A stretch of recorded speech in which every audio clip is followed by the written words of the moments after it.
ಓಂ ತ್ರ್ಯಂಬಕಂ ಯಜಾಮಹೇ ಸುಗಂಧಿಂ ಪುಷ್ಟಿವರ್ಧನಂ ಉರ್ವಾರುಕಮಿವ ಬಂಧನಾನ್ ಮೃತ್ಯೋರ್ಮುಕ್ಷೀಯಮಾಮೃತಾತ್.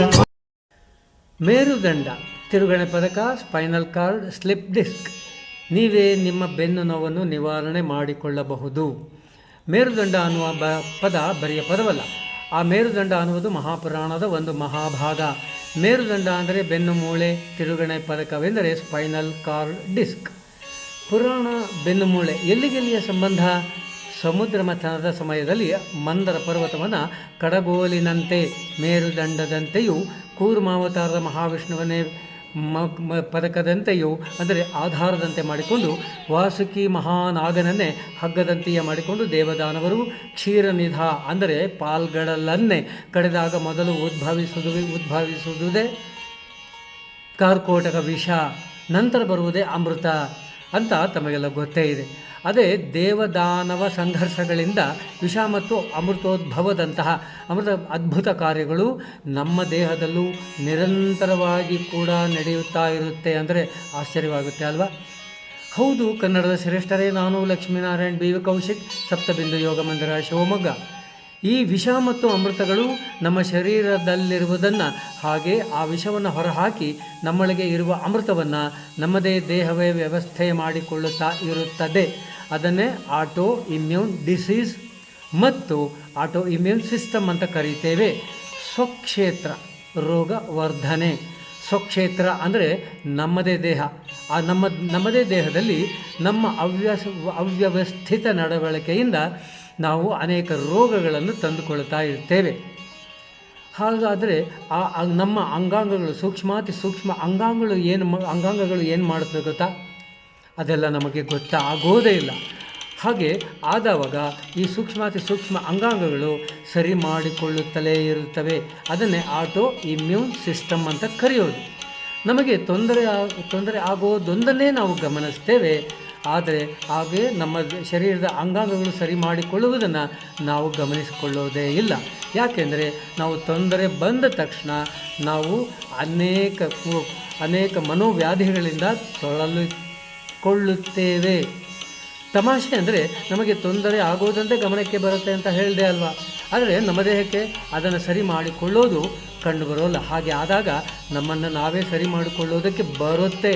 ಯಜ್ಞವನ್ನು ಮಾಡಿಕೊಳ್ಳಬೇಕು ನಾವು. ಅದನ್ನೇ ಮಹಾಮೃತ್ಯುಂಜಯ ಮಂತ್ರವು ಕೂಡ ಹೇಳುತ್ತೆ. ತ್ರ್ಯಂಬಕಂ ಯಜಾಮಹೇ ಸುಗಂಧಿಂ ಪುಷ್ಟಿವರ್ಧನಂ ಉರ್ವಾರುಕಮಿವ ಬಂಧನಾತ್ ಮೃತ್ಯೋರ್ಮೋಕ್ಷೀಯಮಾಮೃತಾತ್. ಅರ್ಥ, ಒಳಗೆ ಕೊಳೆಯುತ್ತಿರುವ ಸೌತೆಕಾಯಿಯ ತಿರುಳನ್ನು ಹೇಗೆ ತೆಗೆದು ಹೊರಗೆ ಹಾಕುತ್ತೇವೆಯೋ ಹಾಗೆಯೇ ನಮ್ಮೊಳಗಿನ ರೋಗಗಳನ್ನು ನಾವೇ ಹೊರಹಾಕುತ್ತೇವೆ. ಹೇಗೆ? ಮೂರು ಕಣ್ಣುಳ್ಳವನೇ ಮುಕ್ಕಣ್ಣನೇ ನಾವು ಹೇಗೆ ಅಂತ ಅದನ್ನು ಹೇಳ್ತೇನೆ. ನಮಗೆ ನೀನು ನನ್ನನ್ನು ಆಶೀರ್ವಾದ ಮಾಡಬೇಕು ಅಂತ ಕೇಳಿಕೊಳ್ಳೋದು. ಅದು ಹೇಗೆ? ಸುಗಂಧಿ ಅಂದರೆ ದುರ್ಗಂಧ ಭರಿತ ಬೆವರು. ನಾವು ಯಜಾಮಹೆ ಯಜ್ಞವನ್ನು ಮಾಡಿಕೊಳ್ತೇವೆ. ಯಾವ ಯಜ್ಞ? ಯೋಗಾಚರಣ ಎಂಬ ಯಜ್ಞ. ನಮ್ಮ ಮೂಳೆಗಳನ್ನೇ ಸಮಿತ್ತುಗಳನ್ನಾಗಿ ಮಾಡಿಕೊಂಡು, ರಕ್ತ ಮಾಂಸಗಳನ್ನೇ ಆಜ್ಯವನ್ನಾಗಿ ಮಾಡಿಕೊಂಡು, ದೇಹವನ್ನೇ ಯಜ್ಞಕುಂಡವನ್ನಾಗಿ ಮಾಡಿಕೊಂಡು ಯೋಗಾಸನ ಪ್ರಾಣಾಯಾಮಗಳೆಂಬ ಅಗ್ನಿಯನ್ನು ಜ್ವಲಿಸಿಕೊಳ್ಳುತ್ತಾ ನಮ್ಮೊಳಗೆ ಸಿಸ್ಟ್, ಕೊಲೆಸ್ಟ್ರಾಲ್, ಕಸಗಳೆಂಬ ವಿಷಗಳನ್ನು ಬೆವರಿನ ಮೂಲಕ ಹೊರಕಳಿಸಿ ನನ್ನಲ್ಲಿನ ಕುಂಡಲಿನಿ ಶಕ್ತಿಯನ್ನು, ಧೀಶಕ್ತಿಯನ್ನು ಉದ್ಧರಿಸಿಕೊಳ್ಳುತ್ತಾ ಆ ಅಮೃತವನ್ನು ನನ್ನ ಭೌತಿಕ ಶರೀರ ಹಾಗೂ ಸೂಕ್ಷ್ಮ ಶರೀರ ಮನಸ್ಸುಗಳಲ್ಲಿ, ಆ ಸೂಕ್ಷ್ಮ ಶರೀರದ ಮನಸ್ಸಿನ ಸೂಕ್ಷ್ಮ ಶರೀರಗಳಲ್ಲಿ ಸೂಕ್ಷ್ಮ ಅಂಗಾಂಗಗಳಲ್ಲಿ ಆ ಅಮೃತವನ್ನು ನಾನು ತುಂಬಿಕೊಂಡು ಅಂಗಾಂಗಗಳಿಗೆ ಉಣಬಡಿಸಿ ಆರೋಗ್ಯವಾಗಿರುತ್ತೇನೆ. ನೀನು ಅನುಗ್ರಹಿಸುವಂತ. ಈಗ ನಮ್ಮ ಶರೀರಕ್ಕೆ ಆಧಾರವಾಗಿರೋ ಮೇರುದಂಡ ಅಂದರೆ ನಮ್ಮ ಕಶೇರುಕ, ಬೆನ್ನು ಮೂಳೆ, ವೆರ್ಟೆಬ್ರಾ, ಬ್ಯಾಕ್ ಬೋನ್ ವಿಷಯಕ್ಕೆ ಬರೋಣ. ಆಯಿತು, ಇದಕ್ಕೂ ಸಮುದ್ರ ಮಥನಕ್ಕೂ ಏನು ಸಂಬಂಧ? ಏನು ಕನೆಕ್ಷನ್? ಮನಸ್ಸು ಎಂಬ ವಾರಿಧಿಯಲ್ಲಿ, ಅಂದರೆ ಸಮುದ್ರದ ಅಗಲದ ಮನಸ್ಸಿನಲ್ಲಿ ಯಾವಾಗಲೂ ಚಿಂತನೆ, ಸ್ಟ್ರೆಸ್ ವರೀಸ್ ಟೆನ್ಷನ್ಗಳನ್ನೇ ಸಮುದ್ರದ ಅಲೆಗಳನ್ನಾಗಿ ಮಾಡಿಕೊಂಡು ನಮ್ಮ ಬೆನ್ನು ಮೂಳೆಯನ್ನೇ ಮಂದರ ಪರ್ವತವನ್ನಾಗಿ ಮಾಡಿ ತೊಯ್ದಾಡುವ ಮನಸ್ಸನ್ನೇ ನಾಗವನ್ನಾಗಿ ಮಾಡಿ ನಿರಂತರವಾಗಿ ನಮ್ಮ ಮೈಂಡನ್ನೇ ಸಮುದ್ರ ಮಥನದಂತೆಯೇ ಕಡೆಯುತ್ತಿರುತ್ತಲೇ ಇರುತ್ತೇವೆ ಅಲ್ಲವಾ? ಇಂತಹ ಮನೋಸಮುದ್ರದ ಮಥನದ ಮೊದಲೇ ಉದ್ಭವಿಸುವುದೇ ವಿಷ. ಅದೇ ಅನೇಕ ದೇಹದ ತೊಂದರೆಗಳು, ರೋಗಗಳು ಮತ್ತು ಬೆನ್ನು ನೋವು ಕೂಡ. ಯಾಕೆಂದರೆ ಬೆನ್ನು ನೋವು ಬರುವುದೇ ನಮ್ಮ ಮನೋವಿಕಾರದಿಂದ, ಅಂದರೆ ಒಳ್ಳೆಯ ಚಿಂತನೆಗಳ ಸರಮಾಲೆಗಳಿಂದ. ಅದನ್ನೇ ಪತಂಜಲಿ ಮಹರ್ಷಿಗಳು ಚಿತ್ತವೃತ್ತಿ ಅಂದರು. ಮನಸ್ಸೇ ನಮ್ಮ ಮನಸ್ಸನ್ನು ಕೆಡಿಸುವುದು ಅಂತ.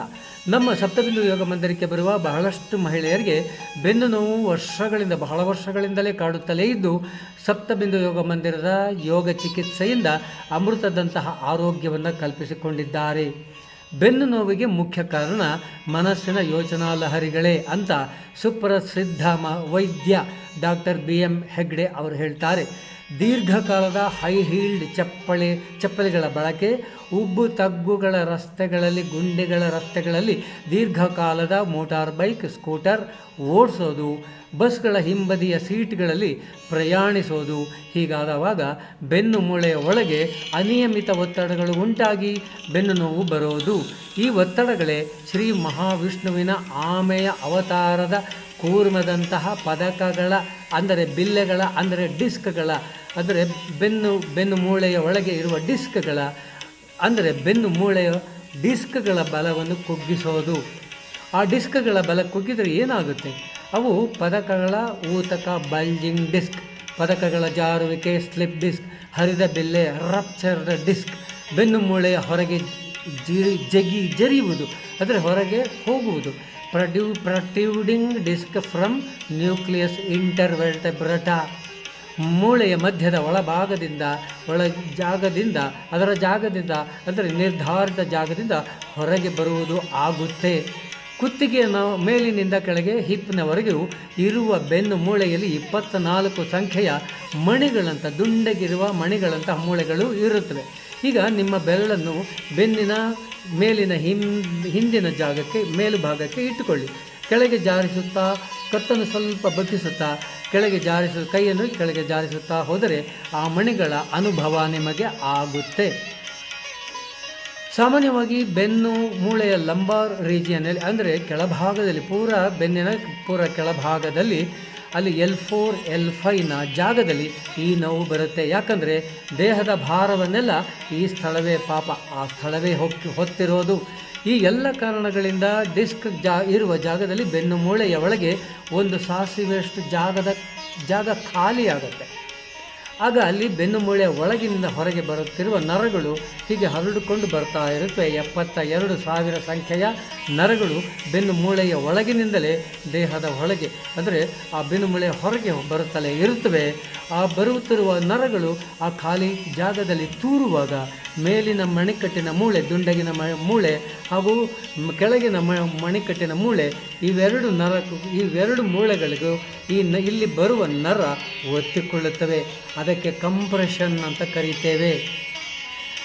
ಈಗ ಈ ನರಗಳು ಅತಿಯಾದ ನೋವಿನ ಸ್ಪಂದನವನ್ನು ಮೆದುಳಿಗೆ ರವಾನಿಸುತ್ತವೆ. ಆಗ ಆಗುವುದೇ ಬೆನ್ನು ನೋವು. ಹಾಗಾದರೆ ಇಂತಹ ಬೆನ್ನು ನೋವು, ಈ ಬೆನ್ನು ನೋವನ್ನು ಹೇಗೆ ನಿವಾರಣೆ ಮಾಡಿಕೊಳ್ಳಬಹುದು?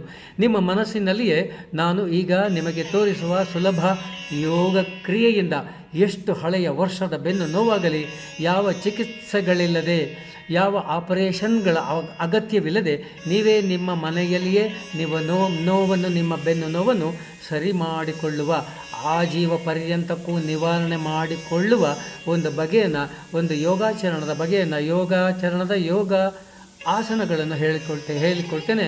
ಬಹಳ ಸುಲಭವಾದ. ನೀವು ಮನೆಯಲ್ಲೇ 10 ನಿಮಿಷ, ಪ್ರತಿದಿನವೂ ಒಂದು 10 ನಿಮಿಷ 20 ನಿಮಿಷ ಮಾಡಿಕೊಳ್ಳಿ.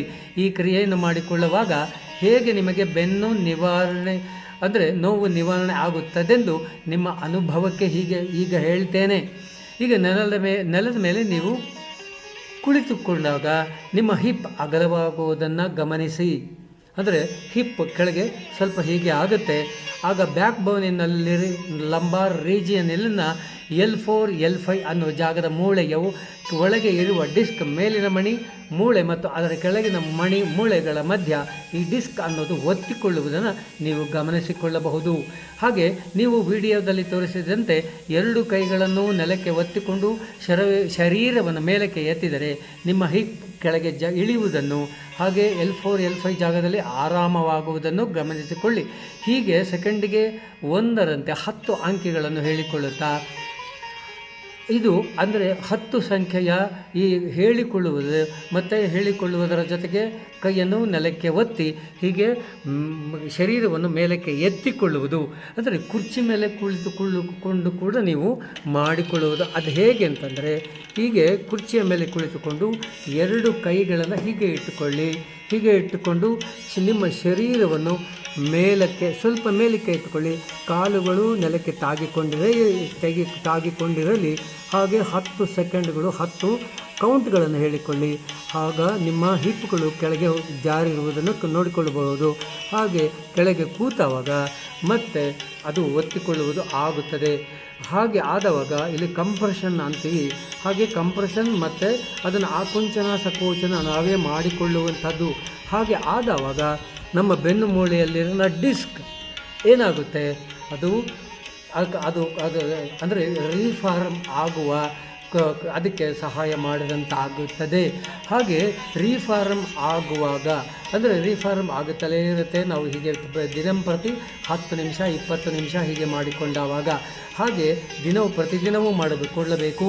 ಹಾಗೆ ಮರೆತು ಹೋಗುತ್ತೆ ಕೂಡ. ಯಾವಾಗ ನಿಮ್ಮ ಬೆನ್ನಲ್ಲಿ ನೋವು ಕಾಣಿಸಿದೆಯಲ್ಲ, ಹಾಗೆ ಆ ನೋವು ಸಂಪೂರ್ಣ ನಿವಾರಣೆ ಆದಾಗ ನಿಮಗೆ ಈ ಕ್ರಿಯೆ ಮರೆತೇ ಹೋಗುತ್ತೆ. ಹಾಗೆ ಇದನ್ನು ಮಾಡಿಕೊಳ್ಳಿ. ಆರೋಗ್ಯವಾಗಿರಿ. ನಮಸ್ಕಾರ. ಎತ್ಕೊಂಡ್ಬಿಡಿ ಮೇಲಕ್ಕೆ. ಹಿಪ್ಪು ಮೇಲೆ ಬರೋ ಹಾಗೆ ಈಗ ಒತ್ಕೊಂಡು ಅಗಲಾಗಿರುತ್ತೆ ಹಿಪ್ಪು. ಈಗ ಮೇಲೆ ಎತ್ಕೊಂಡಾಗ ಕಾಂಟ್ರಾಕ್ಷನ್ ತಪ್ಪುತ್ತೆ. ಕಾಂಟ್ರಾಕ್ಷನ್ ತಪ್ಪಿಬಿಟ್ಟು ಅಲ್ಲಿ ಸ್ವಲ್ಪ ಜಾಗ ಬಿಡುತ್ತೆ. ಅಲ್ಲಿ ಡಿಸ್ಕ್ ಅನ್ನೋದು ರೀಫಾರ್ಮ್ ಆಗ್ತಾ ಬರಬೇಕು. ಅಂದರೆ ಪ್ರತಿದಿನ ಒಂದಿಷ್ಟು ದಿನ ಒಂದಿಷ್ಟು ತಿಂಗಳು ಈ ಥರ ಮಾಡಿಕೊಂಡ್ರೆ ಅದು ಡಿಸ್ಕ್ ರೀಫಾರ್ಮ್ ಆಗಿಬಿಟ್ಟು ಅಲ್ಲಿ ನರಗಳ ಒತ್ತುವಿಕೆ ಕಂಪ್ರೆಷನ್ ನಿಲ್ಲಕ್ಕೊಳ್ಳುತ್ತೆ. ಹಾಗಾಗಿ ಬೆನ್ನೋವು ಎತ್ಕೊಳ್ಳೋದು 1 2 3 4 5 6 7 8 9 10 ಕೂತ್ಕೊಳ್ಳೋದು ಸರಿಯಾಗಿ ಬಿಟ್ಕೊಂಡು ಮತ್ತೆ ಎತ್ಕೊಳ್ಳೋದು 10 1 2 3 4 5 ಕೈ ನೋಡಿದ್ರೆ ಸರಿ ಮಾಡಿಕೊಳ್ಳುತ್ತೆ ಬಿಡಿ. 8 9 10 ರೈಟ್.